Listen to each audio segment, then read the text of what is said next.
walaalayaal masiirku waa qayb ka mid ah jacaylka. haddii aad aragto qof aanan ku masiiraynin, qofkaasi waa qof aanan dan iyo hawlba ka lahayn noloshaada. هل لك سر عند الله بينك أنت وبين الله؟ هل لك صدقات تخفى لا يعلمها إلا السلام عليكم ورحمة الله وبركاته. الحمد لله walaalayaal. saxaabi weynaa Sacad bin Cubaada radiyallahu anhu wuxuu yiri, haddaan arko xaaskayga oo ninka la socda, ninkaasi safetiida iyadoo galka aysan ku jirin ayaan la dhici lahaa ayuu yiri.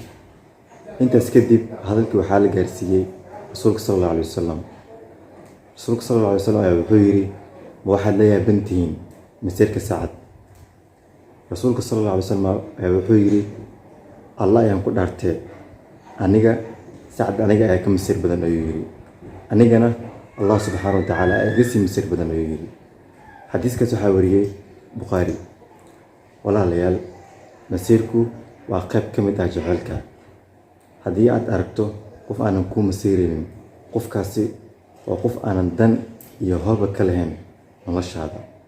هل لك سر عند الله بينك أنت وبين الله؟